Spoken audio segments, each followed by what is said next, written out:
Hello! Ipapakita ko sa inyo kung paano magluto ng simpleng pinakbet.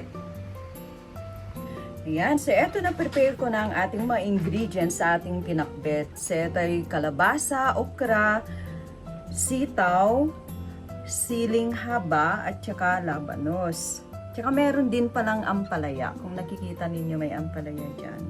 At maglalagay din tayo ng bunga ng malunggay. Pero optional lang ito. Gagawin ko lang ito kasi madaming bunga ng malunggay sa amin. Yan, season kasi. Next is meron din tayong talong. So nakikita nyo, nakababad ito sa tubig para hindi iitim. Then, naka-ready na rin ang ating mga kasangkapan na magpapasarap sa ating gulay. Yung luya, sibuyas, bawang, at saka meron din tayong nor cubes. At saka ito rin yung bunch of kamatis. Napakadami. Meron tayong patis. Tsaka ang isasahog natin ay manok. So ito ay chicken breast. Ayan. So kinat ko na lang siya into cubes. Ayan. So magigisa na tayo ng ating kasangkapan para sa ating pinakbet. So naglagay na ako ng mantika. Lalagay na natin ang mantika.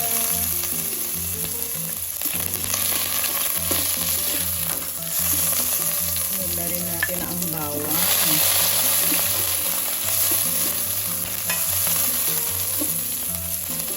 At ang sibuyas. So, anyway, maluluto naman mamaya. Yan, sunod na rin natin ang ating sahog na chicken breast.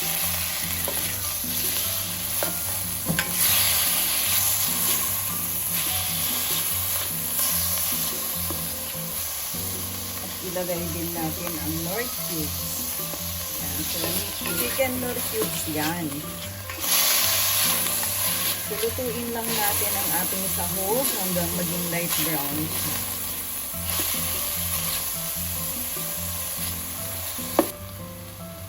So, dahil okay na ang ating sahog, lagay na natin ang ating kamatis. Ayan. So, madaming kamatis yan kasi yan ang magpapasarap sa ating pinakbet. Ayan. So, lutuin lang natin ang ating kamatis. So, ilagay na rin natin ang ating patis.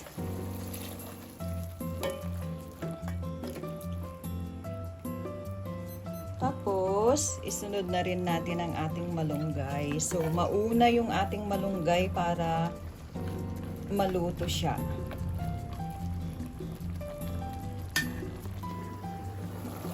Ayan. So, i-half cook lang natin tong malunggay. Kasi maluluto pa ito ng maigi pag ihinalo natin ang mga ibang gulay. So, ngayon, ilalagay na natin ang ating gulay na halo-halo na. Ayan.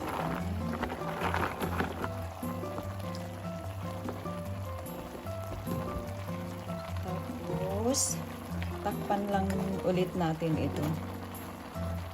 Saka natin haluin.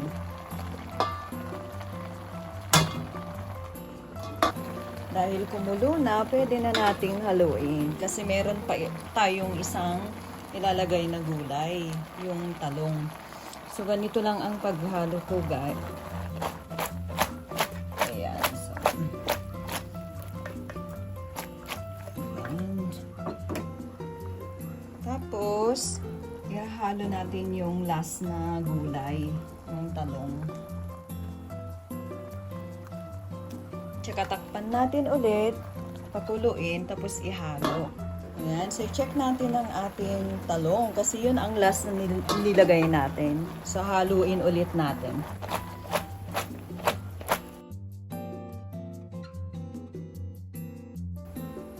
Ayan, so lutuin ulit natin siya for 10 minutes na low fire naman ngayon para hindi masunog ang ating gulay. malapit nang maluto ang ating pinakbet. Ayan, so magdadagdag lang ako ng tomato sauce, pero optional lang ito. Ayan, so ihalo na natin. Malapit nang maluto ito, mga 2 minutes na lang. Tikman na natin ang ating pinakbet. For sure, luto na ito. Ayan, so okay. Luto na ang ating pakbet. So, ang ating cooking time is 20 minutes. Salamat sa panonood. At siya nga pala, ang ginamit natin kanina na pansahog sa ating pinakbet ay chicken. Pwede din ang pork. Ayan. So, pwede din yung lechon kawali, mas masarap, or yung tinatawag na bagnet. Yun. O, nagkataon lang na yun ang ginamit ko kasi yun ang available namin. Para ma-update kayo sa mga susunod na cooking videos natin, mag-like at saka mag-subscribe sa ating YouTube channel. Maraming salamat and may God bless us all.